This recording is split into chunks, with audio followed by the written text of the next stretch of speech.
Alright, are you ready? We're gonna do a story real quick. In a dark room.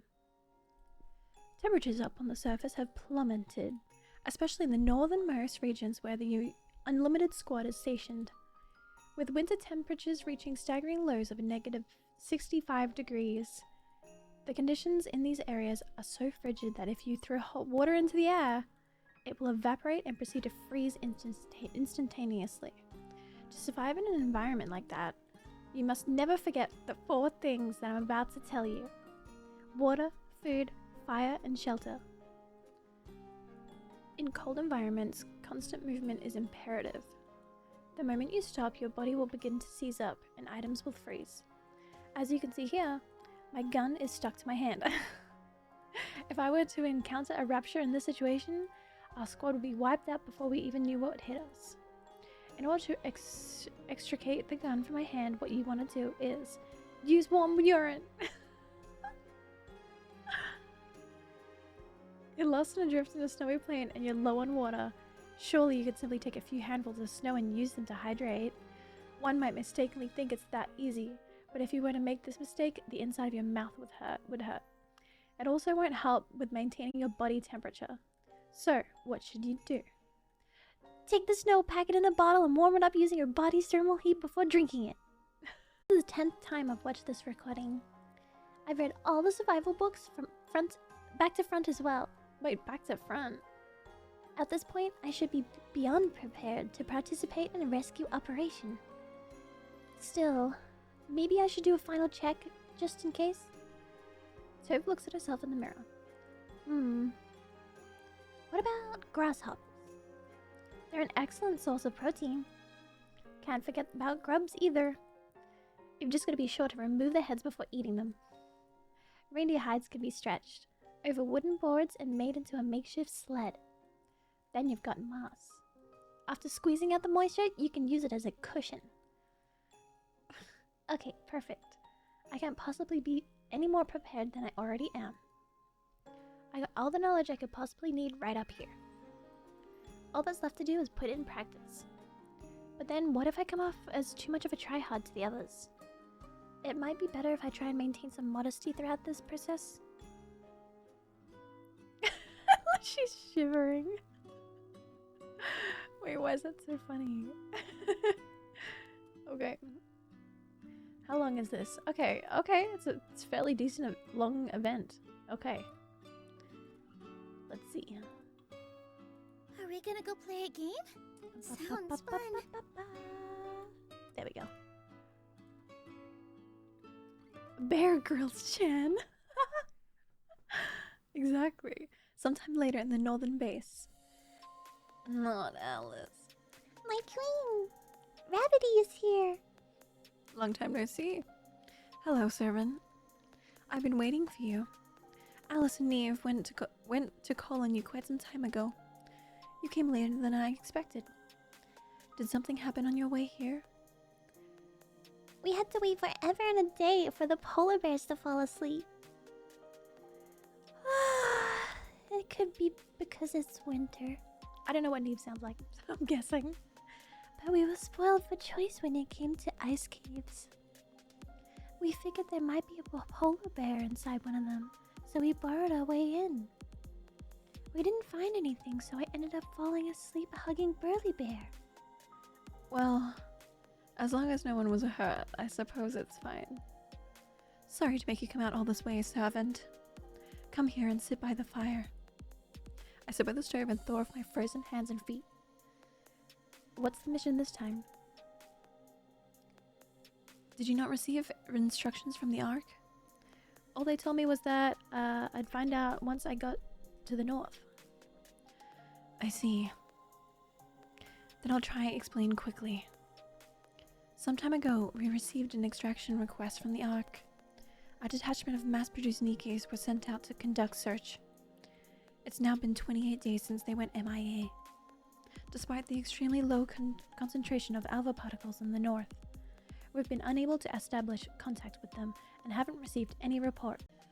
Their last known coordinates place them near the mountains in the north, and just near Glitter Mountain, which is 3,000 meters of elevation. It was there that their signal was cut off. Glitter Mountain? That's not good. Even I tried to avoid that place if at all possible. What's so bad about that place? Glitter Mountain sounds fun. It sounds cute. It's super duper dangerous. It's an incredibly hostile environment up there. And it's swarming with raptures. If you falter there for even a second, you're likely to freeze to death. And it only gets worse the higher you go. Nickees are more resistant to the cold than humans. But if they're exposed to extreme conditions for prolonged periods of time, their bodies and minds will be pushed to their limits. If they exist in that state for too long, they'll have a mental breakdown. Correct. That's where you come in. I believe your ability to look after your mental well-being, and there may be certain situations that dictate that you make a judgment call. Understood. But are we even sure if a human can withstand the cold up there? I share the same concern. That's why I was considering assigning the newbie as an additional support. Sorry, who? Her name is Tove. I think it's either Tove or Tovi. It might be Tovi, but I'm gonna say Tove. A Νikkκε produced by Miss Alice. She's been assigned to this area because she's an avid survivalist. She's somewhat eccentric, but I'm sure she will be of help when it comes to your safety. I'd like to say hi before we set out. A fine idea. If I know Tove, and I believe I do, I'd say she's in the hallway, pacing nervously. How about you go out and say hi to her? Considering that she'll be responsible for your survival, she was keen to meet you. Okay. Northern base outside the reception room. Are you Tove? Yes. I'm a survival expert who'll be exploring the wilderness with you starting today. I'm looking forward to it. A survival expert? What exactly does that entail? Well, as you already know, in the harsh conditions of the north, even a simple jaunt outdoors can become a life or death struggle of man versus nature. To be asked to carry out a mission in this kind of environment is no small feat. However, there's no need to fear. I'm both a member of Unlimited Squad and a survival expert. So, as long as you sit close to me, you won't have to worry about being unfamiliar with this place. I'll ensure your safety, guaranteed. Sounds good. I decided not to mention that I've already partaken in several missions up north. Good. Then, shall we start preparing? To ascend to those snowy mountain peaks, you'll need more than just a few extra layers. You'll need thermal gear, gloves, hats, wool socks, and goggles to protect your eyes. All of those are indispensable. I'll bring those out of storage for you. All my prep is already done. But then again, I barely had to do anything to begin with. That's because 90% of the equipment I need is out there in nature waiting for me. What do you mean? Well, you'll find out when we head out. You're gonna love it. Hee hee. Hee hee.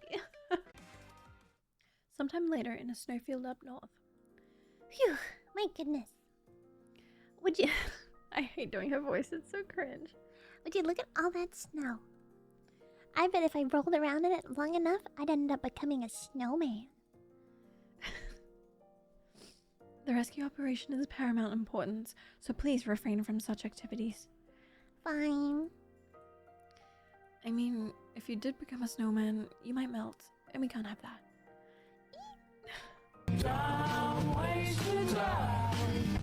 Yep. Alice, who was getting ready to dive headfirst into the snow, quickly falls back into position. There's definitely heavier snowfall than usual. With all this snow, it would be perfect to dig into a nice little cave to sleep in. You don't really think of sleeping here, are you? As much as I'd like to, no. I know that I can't, at least not now. First things first, we need to find those Nickees, and then I can cozy on up in our den and hibernate. Until then, you and I will just have to wait. Crunch, crunch. Neve strides forward with palpable frivolity. You all seem so relaxed. Of course, it's not like I'm nervous or anything. I mean, sure, this is my first mission, and we may end up being too late with our rescue efforts. Don't worry, it's understandable we have such reservations. There's not one among us who hasn't gone through the same self-doubt. But you've said it yourself countless of times before. In extreme situations, strong mental fortitude is what will help you survive. We don't want to drag our feet, and it's good to show initiative. But these rescue missions can last anywhere from between a few days to an entire month. If we spent that entire time being high-strung, it might cloud our judgment when we need it most, which would jeopardize the mission. Don't be ridiculous. I haven't had a negative thought cross my mind once this entire time. Glad to hear it.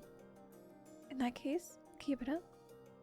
Ludmilla proceeds along the path, moving ahead of Neve and Alice. You know it. Do you trust me, survivalist? Why do you ask? I think Ludmilla is a bit nervous since this is my first time on a proper mission. Considering that you're entrusting me with your life, I just want to make sure that you realize how thoroughly prepared I am. Yes. Achoo! Are you okay? Of course, I'm okay. Do you have any idea how warm this suit is? It keeps the heat in like nobody's business. How come you're trembling then? Oh, that? Well, it's because I raised my temperature sensitivity to the max. Maintaining one's body temperature is crucial for surviving in snowy environments. Sure, I could get around that by decreasing my sensitivity. But what cop-out would that be? Where's the fun in that? You can stop me from giving... Oh my god, I can't speak! You can stop giving me the stink eye. This isn't just about me, you know. By doing this, I can also get a better sense of how you're feeling out here in the cold. So, just put your trust in me and achoo!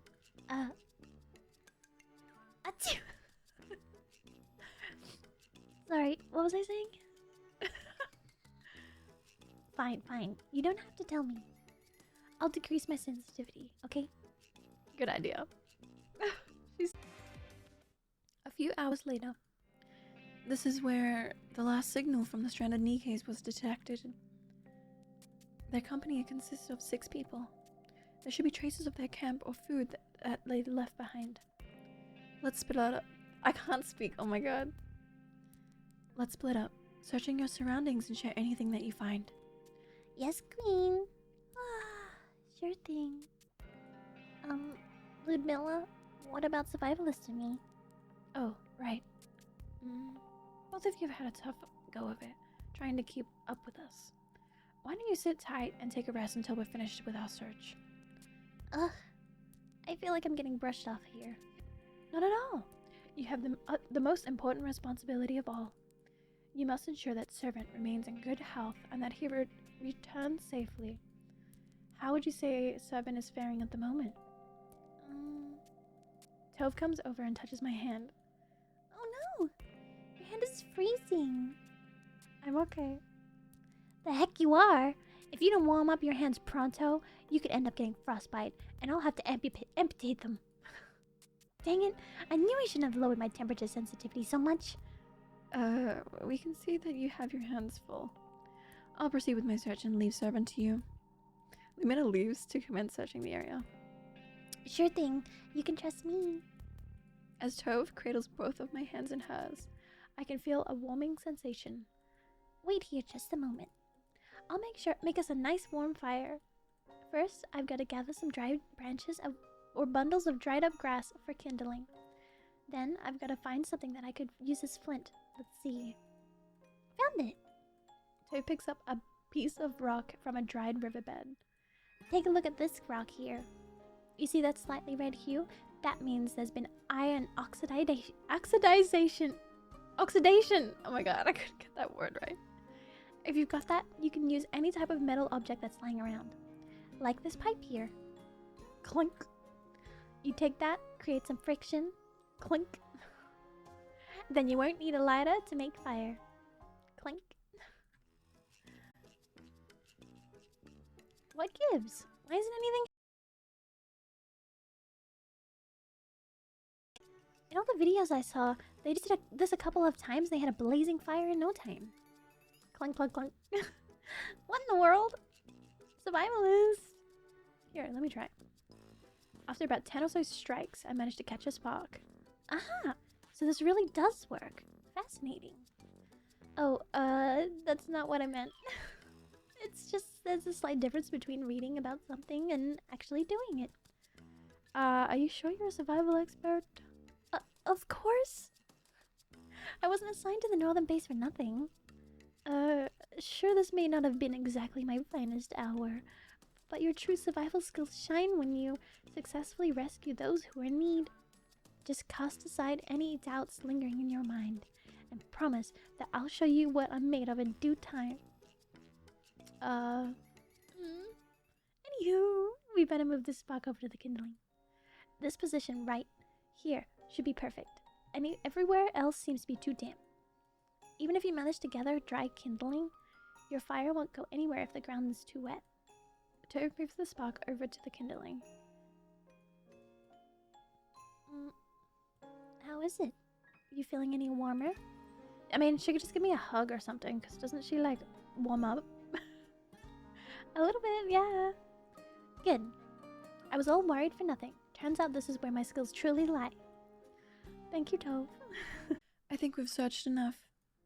Everyone, report your findings. I found a necklace that one of the princesses was wearing. Alice extends 2 frozen dog tags. These production numbers line up with the missing mass-produced Ņikkes. Alice, where did you find this? Right there, below that big bridge. The ancient-looking one? It seems they've camped below it and used it as a roof. Excellent work, Alice. My pleasure, Queen. My turn. I started from the camping site that Alice found, and I followed the footprints, much like I would track a polar bear. What footprints? Wouldn't they be covered in snow by now? Not entirely. There were some still shallow divots that could...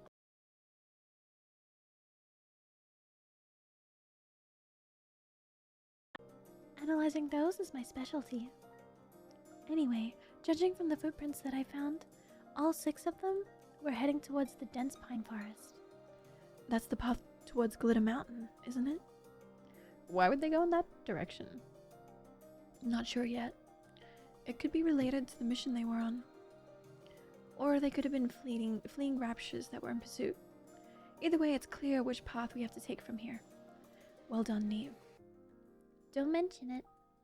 So, is it my turn now? Do you have something to report? Not really. She helped warm me up. She also taught me how to make a fire in a damp area. All right, I did. I also vowed to impress him and show my real survivalist side going forward. Okay, very nice. I'm looking forward to seeing that side of you as well. Hee. Alright, let's move out before it gets dark. Roger. Our radio is picking up some kind of signal. From which direction? Wait, that's Ludmilla saying that. Why is it showing Neve? From which direction? Neve rotates the radio's antenna in various directions.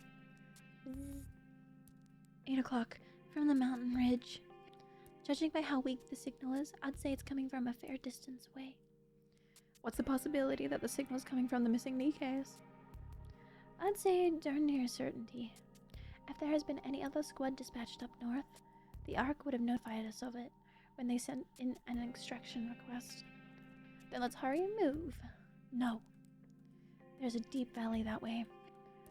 There's a steep downhill curve up ahead. If we rush ahead... I can't speak. There's a steep downhill curve up ahead. If we rush headlong into it, there could be a serious accident. Can't we just use it like a big slide? If it were just us, we could. However, Servant is bound to get injured trying such a maneuver. Then let us make a sled and have Rabbity ride on it. And how, pray tell, do you intend on making a sled here, of all places, with no materials? I can do it! Huh? I can make a sled, no problem. Well, scrounge up the sturdiest wood we can find, make a frame, and attach some animal hide to it. With my know-how, I should be able to find an animal in no problem. We'll also have the help of Neve, who's an animal expert. Give me 1 hour, I'll have something workable. 1 hour, that's all I ask. I may be green, but I'm still a member of Unlimited. This is my time to shine. I can feel it. On top of that, those lost Nikke's are waiting for us, and things may be getting desperate. Trust me, it pains me to delay their rescue even for a single hour. Fine. I understand that you've spent a lot of time researching this sort of thing. You seem confident, so knock yourself out. Really? It's okay. I'll give it everything I've got. I'll whip up a warp speed sled that'll get us where we need to go in no time. Can you help me out, Neve? How? The main thing is that we've got to find a suitable animal hide to stretch over the sled.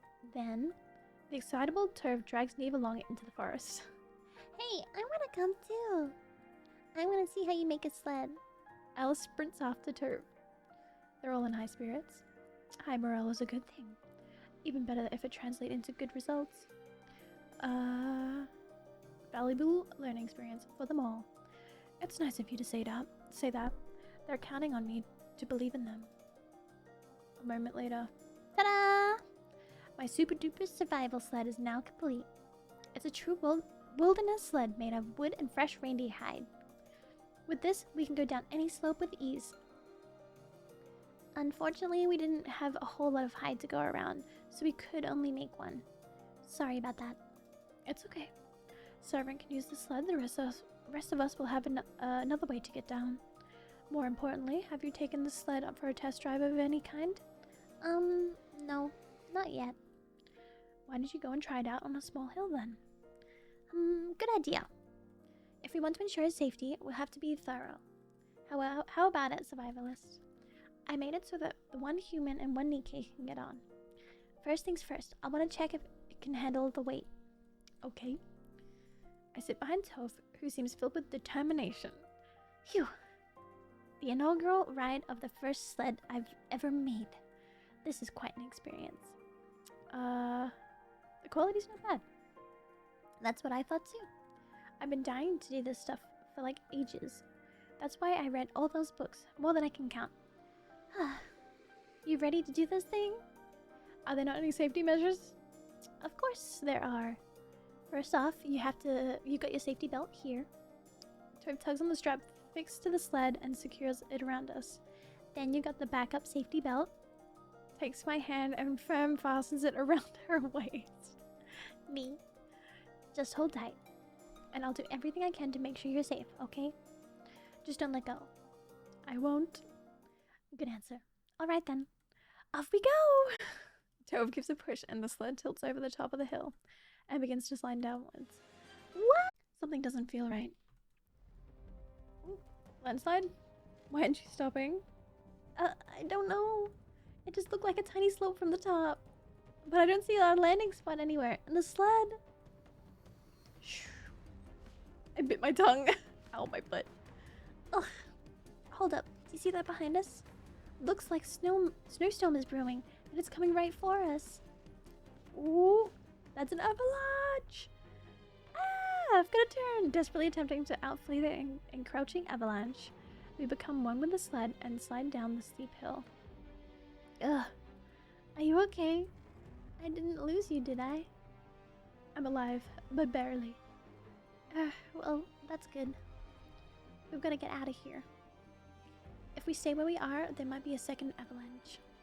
I can't move my leg. Don't worry. Toph releases the strap securing her to the sled. I'll pull you to safety. Sled and all.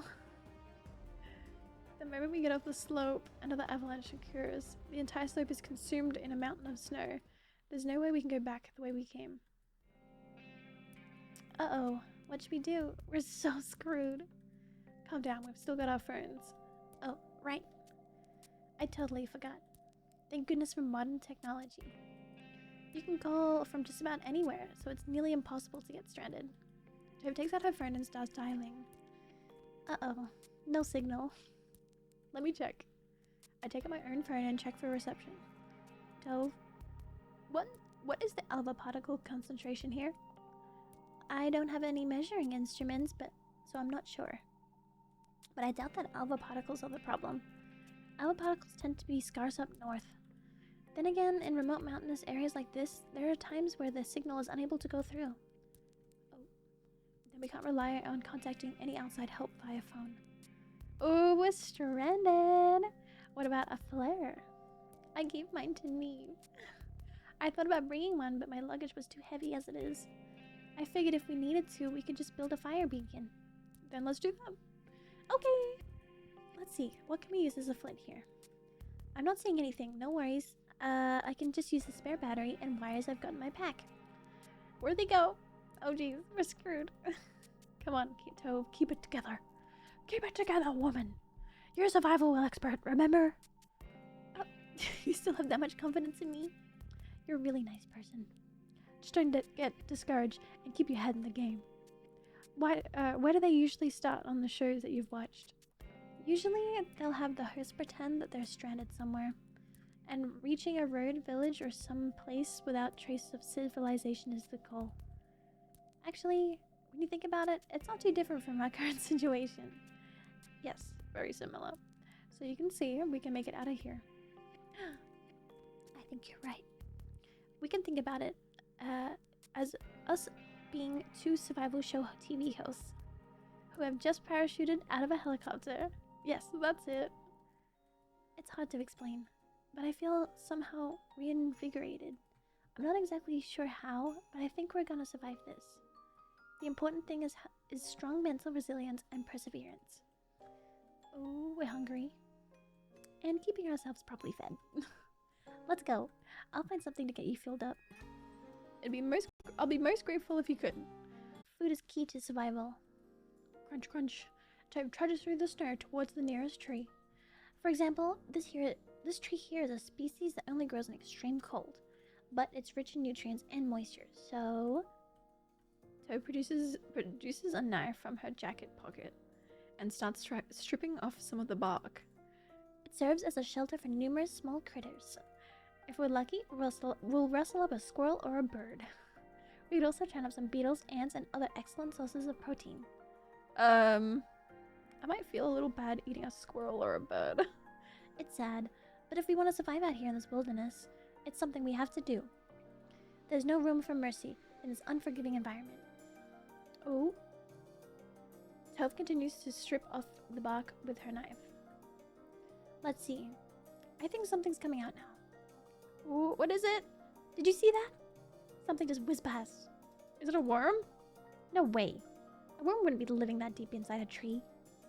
And besides, it wouldn't have been that fast. Shh. Yeah.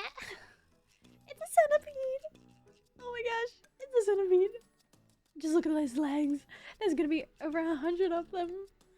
Hold on. I'll try to smack it and catch it. No, don't. It could be dangerous. It could bite you and kill you. Whack. I pick up a sturdy looking stick lying on the ground and give the centipede a good whack. Grab. Tove clings tightly to my body. Is it dead? Are you sure you got it? Yeah, I got it. Are you sure? It still looks like it's moving. We really went bonk. We hit it. Don't worry, it's not going anywhere. Okay. Any chance you could come down now? You're kind of heavy. Ooh.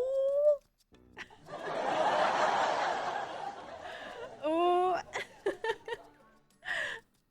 Oh, sorry. I didn't realize. I was too busy thinking about that centipede.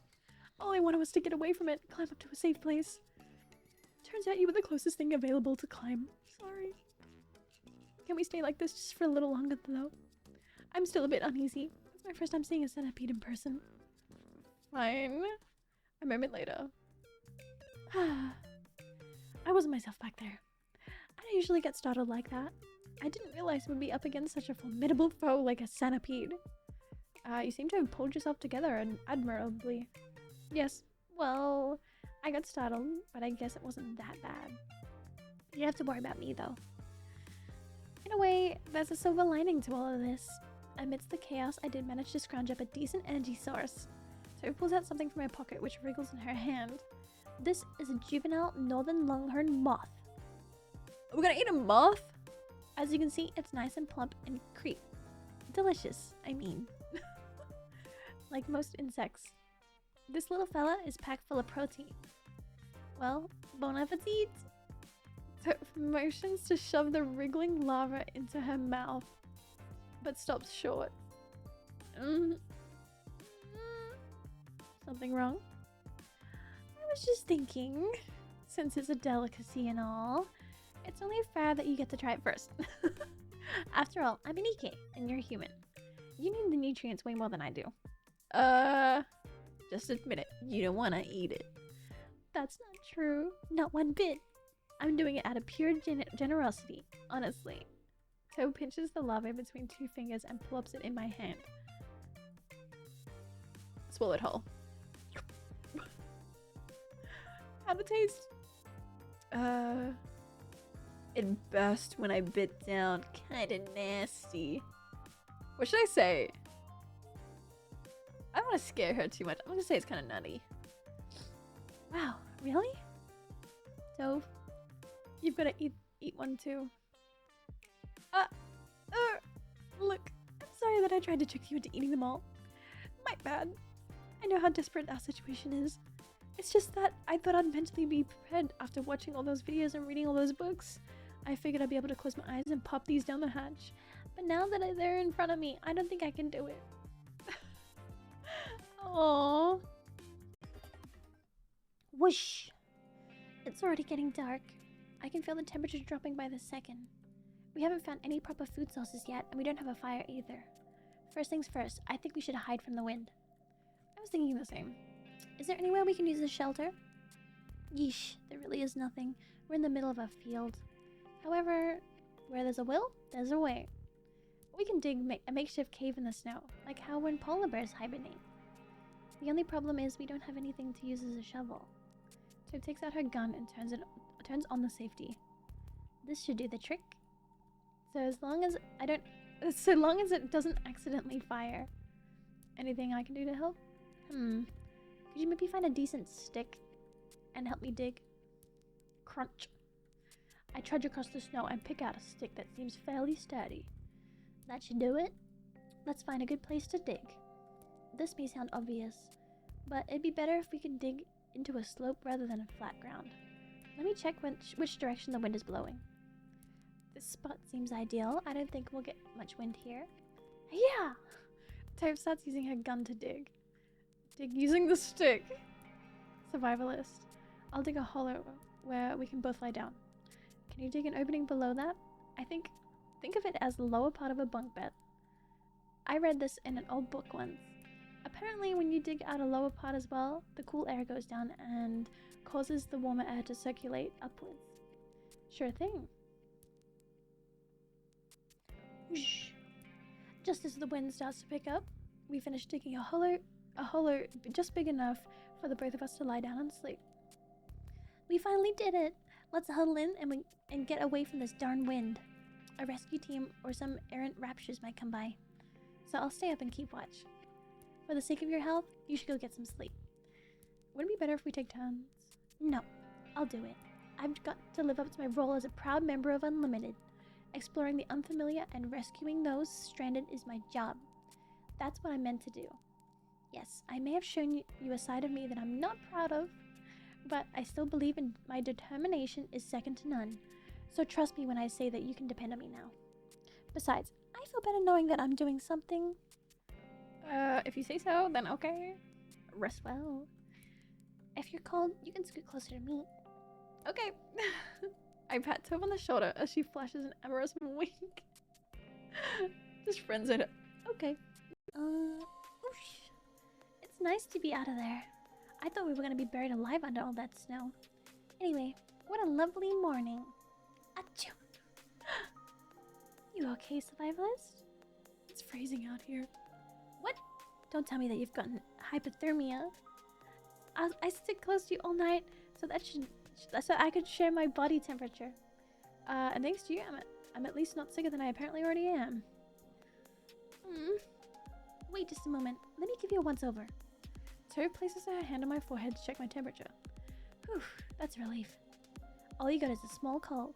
Don't scare me like that. I was really thinking the worst. I thought that for sure you had hypothermia. We better act quick, otherwise this is going to be the case. Point taken. If we can find a cave or building then we'll be able to continue moving after you recover. What the? What's wrong? Can't you see? Over there. It's faint. There's a light on the mountain. If it's bright enough to notice even in the daytime, it might even be a street light in front of a building. A working street light in this day of age? You see some every once in a while. Sure, the prospect of providing electricity all the way up here is tough. But you can see, just set up some solar panels. Not only that, but unless I'm mistaken, that's the location we were told about during the mission briefing. Wait, no, it couldn't be. Could the Nickkes we're looking for be in there? That's certainly a distinct possibility. No way. Things are suddenly looking up. We should be able to reach there in half a day. We can check if there are any survivors staying there. And we can warm you up once we're inside. True. We should get a move on while I still have the energy. It sounds like you're getting worse. What was it that people always say in moments like these? No matter how tired you feel, don't close your eyes. I'm not dead just yet. You say that, but you don't look so good. So he walks in front of me and sits down. Here, let me carry you. We've got a fair distance to cover until we get to that building.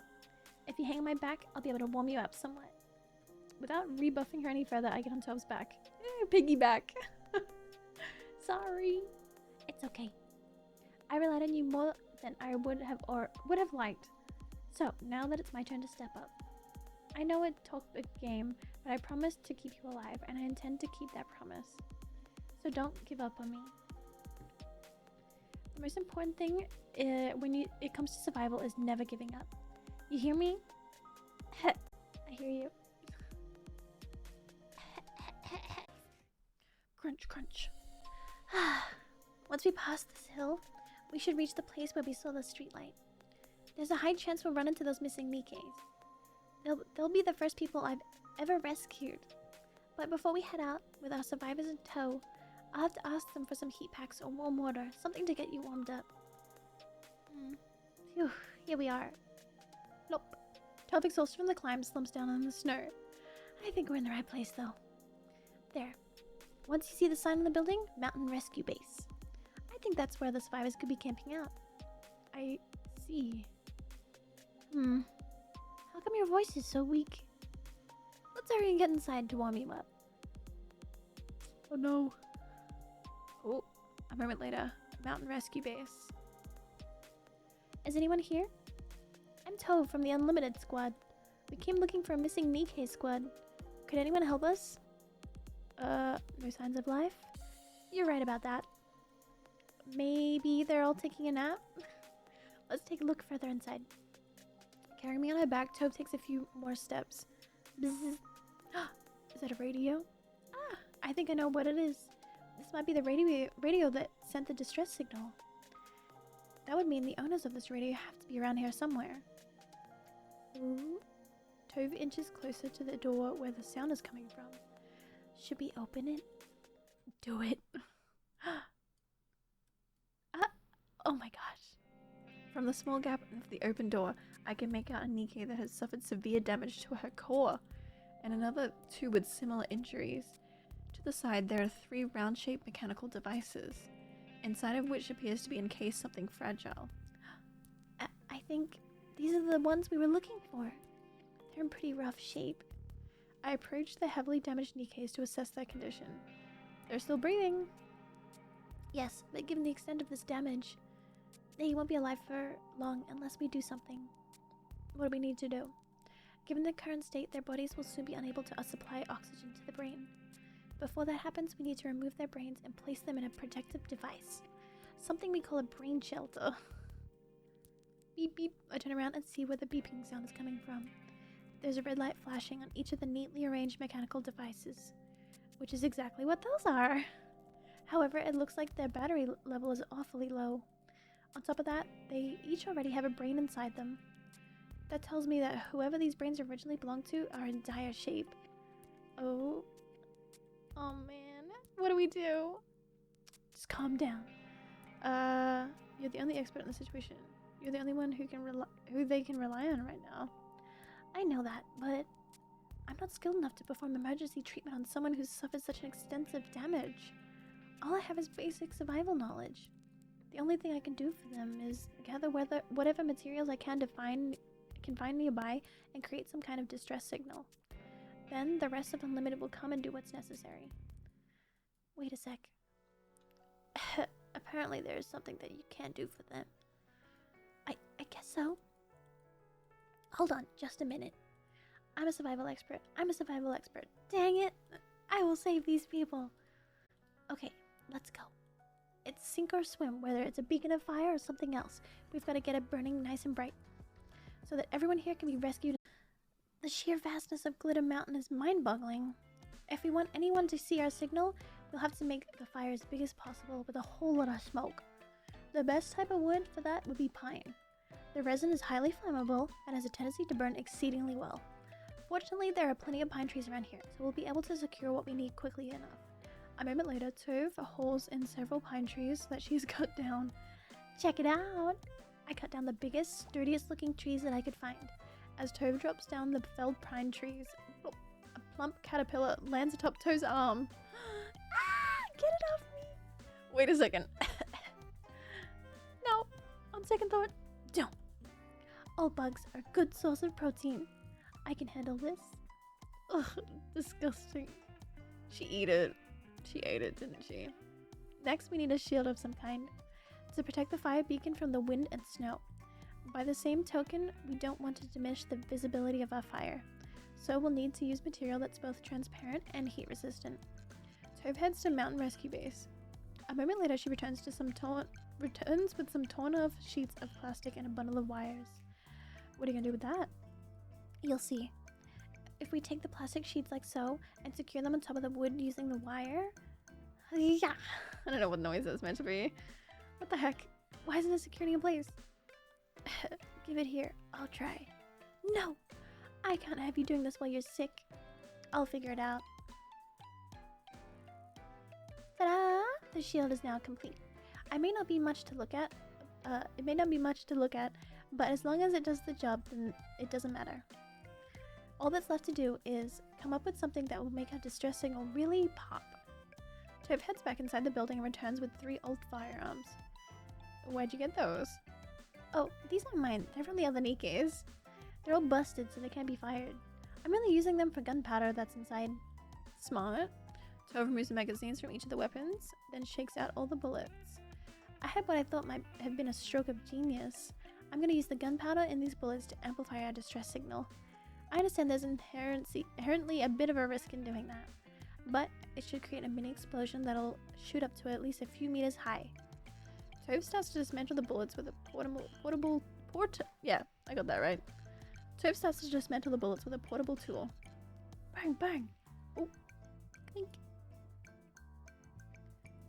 This isn't exactly going as planned. I've got to be careful with them, so I can't brute force them open. Should I do it? No. You and the other Ņikkes are depending on me. It's time for me to step up to the plate. I've got to do this on my own, even if it's hard. Yeah, it worked! Did you see that? I give Tove a reassuring pat on the shoulder. Aw. Good job, Tove.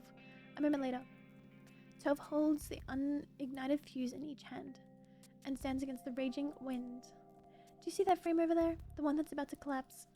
I'm willing to bet that used to be an observation tower. That's why it's so tall. I'm going to scurry up there and ignite these 2 fuses. Hopefully the rest of Unlimited will be able to see our signal, regardless of whether they are on the Glitter Mountain. Are you sure you'll be able to do this alone? Survivalist, please. You've asked me to do that like a million times already. You don't even have any flint. How do you plan on igniting it? I won't need any flint because I've got this. Whoosh! Tove pulls out an old lighter from her pocket. Hee. I found it in one of the garbage cans inside the rescue base. It may not exactly count as a primitive tool, but improvisation is an integral part of survival. And I guess preparations are complete. My thoughts exactly. Let's do this. Tove begins to clamber up the old lookout tower. Sometime later, Tove stands atop the viewing platform, the biting winds beating against her. After releasing the fuses strapped to her back, she carefully holds the cloth wrapped around the top and prepares to ignite it. She attempts to strike the spark using a lighter, but the sheer force of the winds are making it difficult. She drops to her knees, places one of the fuses down, and then uses one hand to block the wind, resulting in her successfully igniting one of the fuses. Whoosh. Yikes! The instant the flame makes contact with the gunpowder, the incendiary projectile launches skyward, having nearly singed her eyebrows with the first fuse. tovь keeps her arm carefully outstretched and away from her body. When lighting the second fuse, whoosh, another fireball fills up in the air, as big as Titan. The flames first consume the cloth wrapped around the tip. Then start consuming the stick itself, melting the hide wrapped around it. Ow! Hot! If she drops it now, will it be too soon? Her hand has clearly been burned along with her wrist, and now the melting flare has trickled past her elbow and onto the rest of her arm. The searing pain is beyond what can be curbed by her temperature sensor. Oh my god! The heat is too much to handle. tovь is screaming with pain. Any reasonable person would have dropped the flare long ago. But no, I can't. I said that I would protect them, I promise. I can't come to this far just to give up. Damn, girl. tovь holds her left arm up high, the rising flames now ravaging her own arm. She starts wavering her arm slowly, creating a beacon of fire that can be seen from afar, and the fire begins to spread to her right arm. It's okay. I can do it. I can withstand this. Amidst the raging northern snow and wind, the light burns bright, announcing to all who see it. The flickering flames of lives there are about to be snuffed out.